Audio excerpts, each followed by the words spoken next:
இருந்தாலும் மறைந்தாலும் பேர் சொல்ல வேண்டும். சர்ச் பெல் பகுதி 216. எனக்கே செய்தீர்கள். தலைப்பு 1. அன்புள்ள நேயர்களே, தாங்கள் இதுவரை அளித்து வரும் அனைத்து ஆதரவுக்கும் மனமார்ந்த நன்றியினை தெரிவித்துக் கொள்கிறோம்.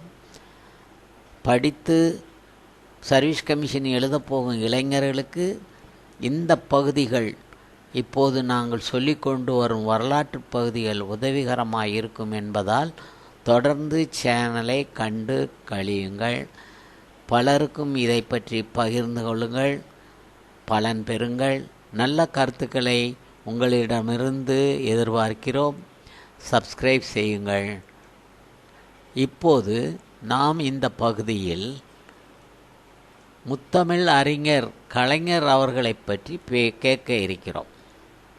அதற்கு முன் இயேசு திருவிவிலியத்தில் எதை முக்கிய கருத்தாய் சொல்கிறார் என்பதையும் கேட்டு ரசிப்போம்.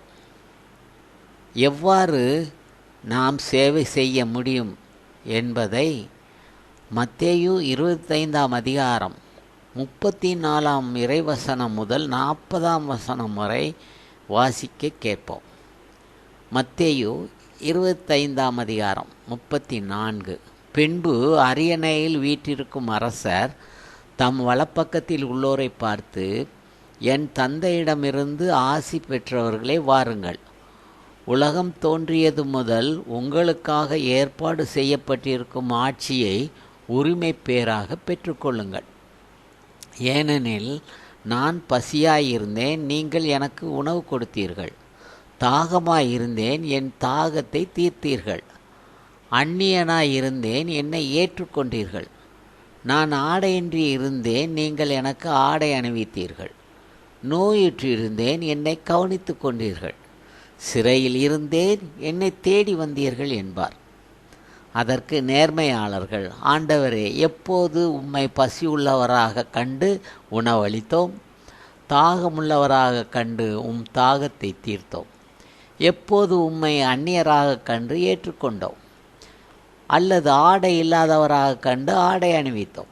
எப்போது நோயுற்றவராக அல்லது சிறையில் இருக்க கண்டு உம்மை தேடி வந்தோம் என்று கேட்பார்கள். அதற்கு அரசர், மிக சிறியோராகிய என் சகோதரர் சகோதரிகளுள் ஒருவருக்கு நீங்கள் செய்ததையெல்லாம் எனக்கே செய்தீர்கள் என உறுதியாக உங்களுக்கு சொல்கிறேன் என்று பதில் அளிப்பார். இதையே மற்றொரு பகுதியில் யோவான் 13ஆம் அதிகாரம் 12ஆம் இறைவசனத்திலிருந்து வாசிப்போமானால், அவர்களுடைய காலடிகளை கழுவிய பின் இயேசு தம் மேலுடையை அணிந்து கொண்டு மீண்டும் பந்தியில் அமர்ந்து அவர்களிடம் கூறியது, நான் உங்களுக்கு செய்தது என்னவென்று உங்களுக்கு புரிந்ததா? நீங்கள் என்னை போதகர் என்றும் ஆண்டவர் என்றும் அழைக்கிறீர்கள். நீங்கள் அவ்வாறு கூப்பிடுவது முறையே. நான் போதகர்தான், ஆண்டவர்தான். ஆகவே ஆண்டவரும் போதகருமான நான் உங்கள் காலடிகளை கழுவினேன் என்றால், நீங்களும் ஒருவர் மற்றவர்களுடைய காலடிகளை கழுவ கடமைப்பட்டிருக்கிறீர்கள். நான் செய்தது போல நீங்களும் செய்யுமாறு நான் உங்களுக்கு முன்மாதிரி காட்டினேன் என்றார். இப்போது பார்ப்போம், கலைஞர் கருணாநிதி அவர்களை பற்றி கேட்போம். கலைஞர் கருணாநிதி 20 ஆண்டுகளுக்கு மேல் தமிழகத்தில் முதல்வராக இருந்தார். அண்ணாவின் நீண்டகால கனவுகளை நனவாக்கினார். பல்வேறு சமூக சமுதாய சீர்திருத்தங்கள் மூலம் அதை நிறைவேற்றினார். அவர் ஆட்சி காலத்தில் 94 அரிய பெரிய திட்டங்களை வழிவகுத்தார் என்று எழுதப்பட்டிருக்கிறது.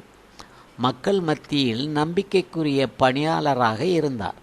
இதைத்தான் கலைஞர் கருணாநிதி எவ்வாறு தன்னுடைய திறமையை தன்னுடைய பதவி காலத்தில் செய்தார் என்பதை சற்று அலசி பார்ப்போமா? 1967 பொதுத் தேர்தலில் அறிஞர் அண்ணா முதல்வராக பொறுப்பேற்றார். 1969 பிப்ரவரி 3ஆம் தேதி அண்ணா மறைந்தார். அவருக்கு பின் தமிழக முதல்வராக கலைஞர் கருணாநிதி 1969 முதல் 1971 வரையிலும் மீண்டும் தமிழக முதல்வராக இரண்டாவது முறையாக 1976 வரையிலும் பதவி வகித்தார். கருணாநிதி தனது ஆட்சியில் பல புரட்சிகரமான திட்டங்களை கொண்டு வந்தார். மனிதனை மாடு போல் கைரிக்ஷாக்களை இழுப்பது சுயமரியாதைக்கு இழுக்கு என்று அதனை ஒழித்தார். குடிசை வாழ் மக்களுக்கு நிரந்தர வீடுகள் கட்டித்தந்தார். குடிசை மாற்று வாரியம் தொடங்கி வைத்தார். மக்களுக்காக வீடுகள் கட்டித்தந்தார். கண்ணொளி திட்டம் நிறைவேற்றினார். பிச்சைக்காரர்களுக்கும் தொழுநோயாளிகளுக்கும் மறுவாழ்வு மையங்களை கட்டித்தந்தார். விவசாய தொழிலாளர்களுக்கு ஊதிய நிர்ணயம், உயர்கல்வி வரை மாணவர்களுக்கு இலவச கல்வி, விதவை மறுமணத்திற்கு நிதி உதவி, கலப்பு திருமணங்களுக்கு ஊக்கத்தொகை ஆகிய மக்கள் நலத்திட்டங்களை முன்னெடுத்தார்.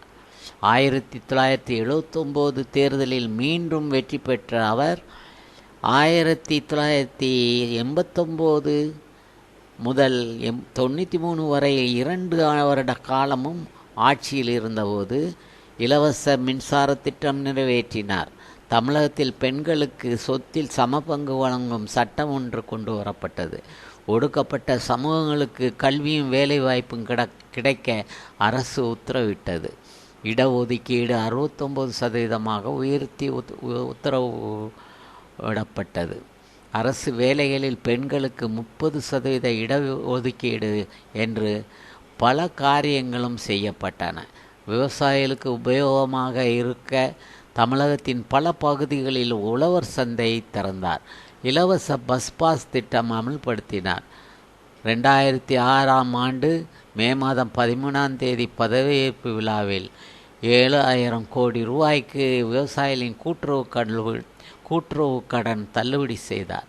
ரேஷன் கார்டு உள்ள ஒவ்வொரு குடும்பத்துக்கும் இலவச கலர் டிவி வழங்கினார். இலவச எரிவாயு இணைப்புடன் எரிவாயு அடுப்பும் வழங்கினார். 2008 செப்டம்பர் 15 முதல் நியாய விலைக்கடைகளில் கிலோ 1 ரூபாய்க்கு 20 கிலோ அரிசி வழங்கினார். இதன் மூலம் தமிழகம் பட்டினி இல்லா மாநிலமாக மாறியது. முதல்வர் பதவியில் இருந்த காலத்தில் பேருந்து கட்டணம், பால் விலை, மின் கட்டணம் உயர்த்தப்படவே இல்லை. வேறு எந்த மாநிலத்திலும் இல்லாத ஒரு சமூக எழுச்சி அவரால் செய்யப்பட்டது. தமிழ் படித்தவர்களுக்கு அரசு வேலைகளில் முன்னுரிமை கொடுத்தார். 20 விழுக்காடு இடஒதுக்கீடு அவர்களுக்கு கொடுத்தார்.